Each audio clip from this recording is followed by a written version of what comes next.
മനസ്സുകൊണ്ട് നമ്മളെല്ലാവരും അവന്റെ കൂടെ ആവും എന്നാണ് എനിക്ക് തോന്നുന്നത്. നമ്പർ 5 ദേവതീർ.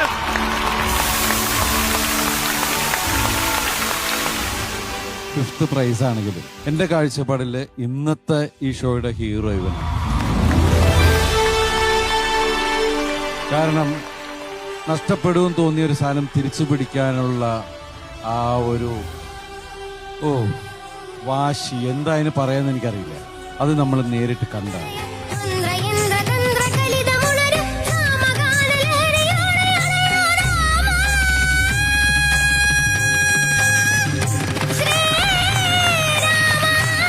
പിന്നെ അതുപോലെ ഇവരുടെ സൗഹൃദവും ആ ടൈമിലെ ഹീറോ എന്ന് പറഞ്ഞ ഹീറോയും വന്നു ചേർന്ന്